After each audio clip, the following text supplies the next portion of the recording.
They called the region the Tangle, a pocket of twisted space at the galaxy's rim where physics broke down, compasses spun, and entire fleets vanished without a trace. For centuries, alien empires kept their distance, leaving the Tangle to legends and ghosts. But that changed the day. A distress signal pulsed from its heart, one word, in a language almost no one remembered: help. Aboard the long-haul salvage ship Calypso, Captain Sofia Vega heard the signal. She was human, a rarity these days, and old enough to remember when humanity meant something more than obscure or endangered. Most of her crew were alien exiles, dreamers, a few born in Zero-Geond. Every one of them begged her to ignore the call. "No one comes back from the Tangle," they said. But Sofia's curiosity, or maybe her stubbornness, wouldn't let her turn away. The Calypso dropped into the Tangle, sensors screaming, space itself twisted. The stars stretched and snapped like rubber bands. Hull plates groaned and the nav AI flickered, struggling to hold reality together. Through the distortion, a structure appeared, a vast lattice of shattered ships. All fused together, orbiting a dying white dwarf. In its center, a small blue beacon blinked out help. In Morse code, against all logic, Sofia docked at the beacon. Her first steps felt wrong, like gravity was guessing. The beacon was attached to a battered escape pod, centuries old and unmistakably human. Inside, she found something impossible. A child 10 years old, pale as the moon, and wrapped in a silver blanket. The child looked up with wide, haunted eyes. "Are you real?" she whispered. Sofia's heart broke. She reached out gently. "I am now, for you." The girl's name was Eli, and she didn't remember where she was from, only fragments. A mother's voice, a planet of green hills, a station burning. Then nothing but the cold and the endless echoing Tangle. Sofia checked the pod's records. Eli had been in stasis for over 300 years. "Back on the Calypso," the crew argued.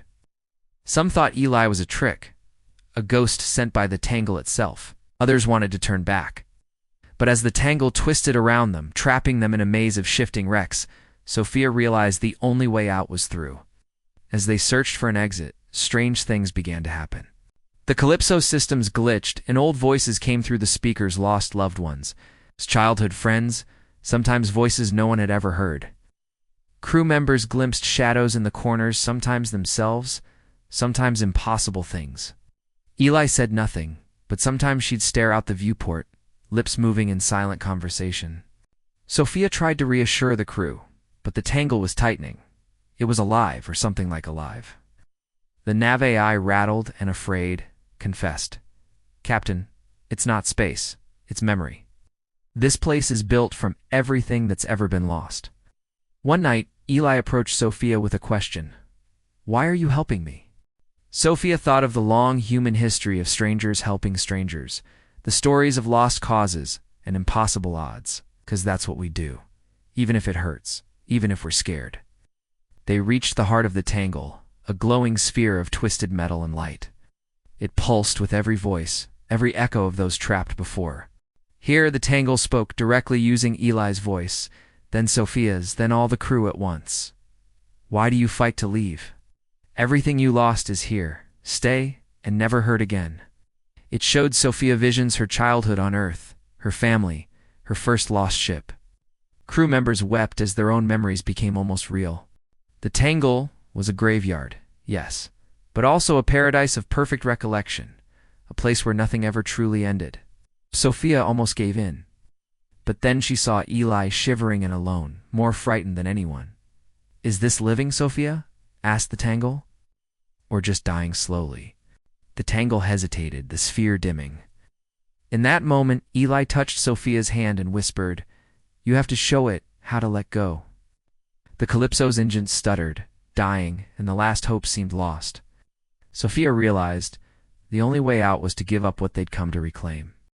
She broadcast a message into the Tangler's story, not just of loss, but of moving on, of courage in the face of despair. One by one, the crew joined her, sharing their own stories, saying goodbye to the ghosts, forgiving themselves, remembering what it meant to be alive. Eli's voice grew louder, the beacon pulsing in time with her heartbeat. Suddenly the Tangle shuddered.